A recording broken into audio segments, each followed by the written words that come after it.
तो आइए अब देखते हैं एक्सरसाइज 3.4 का क्वेश्चन नंबर फर्स्ट। तो क्वेश्चन नंबर फर्स्ट हमसे कहता है स्टेट वेदर ट्रू और फॉल्स। इसमें से ए से लेकर एच तक जो दिए गए हैं वो कौन ट्रू हैं और कौन फॉल्स हैं। तो आइए करते हैं सोल्यूशन। तो हमसे पहला कह रहा है कि ऑल रेक्टेंगल्स आर स्क्वायर। क्या सारे रेक्टेंगल स्क्वायर हो सकते हैं? तो ऐसा पॉसिबल नहीं है क्योंकि एडजेसेंट साइड इक्वल नहीं होती हैं, तो इसलिए ये हो जाएगा हमारा फॉल्स। तो हम इसमें लिख देंगे फॉल्स। फिर हम बी वाले को करते हैं। बी वाले में हमसे कह कि ऑल रोम्बसेज आर पैरेललोग्राम्स। क्या सारे रोम्बस पैरेललोग्राम होते हैं? तो हाँ, हम प्रॉपर्टी में पढ़ चुके हैं कि सारे रोम्बस जो होते हैं वो पैरेललोग्राम होते हैं, तो हम इसमें लिख देंगे ये हमारा ट्रू है। फिर इसके बाद सी हमसे पूछता है all the squares are rhombuses and also rectangles. क्या सारे स्क्वायर रोम्बस होते हैं? तो हाँ होते हैं, क्योंकि सारी साइड्स जो होती हैं इक्वल होती हैं। और क्या वो सारे रेक्टेंगल भी होते हैं? तो हाँ, अपोजिट साइड इक्वल होती हैं, 90 डिग्री एंगल होते हैं, इसलिए ये ट्रू होगा। तो हम सी में लिख देंगे ट्रू।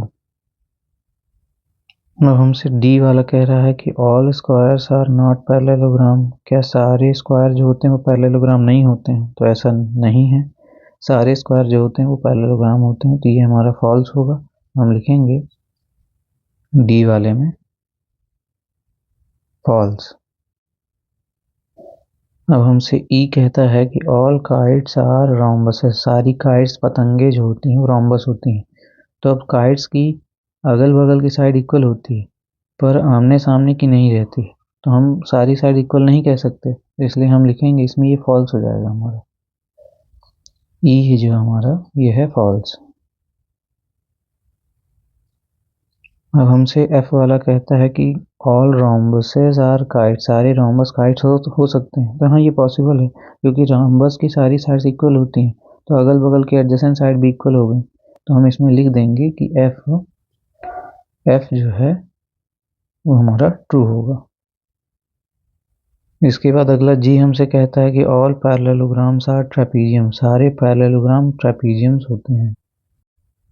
ऐसा यहाँ पे इसलिए कह रहा है क्योंकि कोई एक पेयर आपको पैरेलल लाइन मिलेगी किसी भी पैरेललोग्राम में जिससे वो ट्रेपीजियम हो सकता है, भले कोई एक पेयर जो हो इक्वल ना हो, पैरेलल ना हो। तो इसमें हम कह सकते हैं कि ये ट्रू होगा। तो हम लिख देंगे जी में ट्रू। अब हमसे एच कहता है कि ऑल स्क्वायर्स आर ट्रेपीजियम्स। क्या सारे स्क्वायर्स ट्रेपीजियम्स हो सकते हैं? तो स्क्वायर की अपोजिट साइड जो होती हैं वो पैरेलल होती हैं, तो उस बेसिस पे हम कह सकते हैं कि ये सारे स्क्वायर्स होते हैं वो ट्रेपीजियम हो सकते हैं। तो हम इसमें लिख देंगे ट्रू। तो एच हमारा क्या हो जाएगा? ट्रू। आइए अब देखते हैं अगला क्वेश्चन। तो आइए देखते हैं एक्सरसाइज 3.4 का क्वेश्चन नंबर सेकेंड। तो इसमें हमसे कह रहा है identify all the quadrilateral that have 4 sides of equal length. वो क्वाड्रिलेटरल हमको आइडेंटिफाई करना है जिसकी 4 साइड बराबर लेंथ की होती है। तो आइए इसका सोल्यूशन लिखते हैं। तो इसका आंसर होगा square and rhombus have 4 sides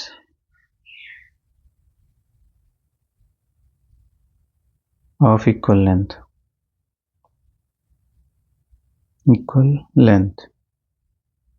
rhombus और स्क्वायर जो होती हैं उसकी चारों साइड की लेंथ जो होती है बराबर होती है। तो हमारा सेकंड का ए होता है। अब हम सेकंड का बी करते हैं। अब हमसे सेकंड का बी क्वेश्चन कह रहा है कि जिसके 4 राइट एंगल हों उसके बारे में हमको बताना है। तो आइए करते हैं सॉल्यूशन। तो हमें पता है कि स्क्वायर का एंड रेक्टेंगल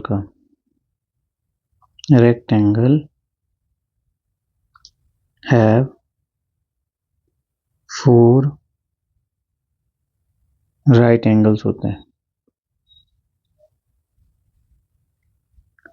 तो हमारा सेकंड क्वेश्चन खत्म होता है। आइए चलते हैं अब थर्ड क्वेश्चन की ओर।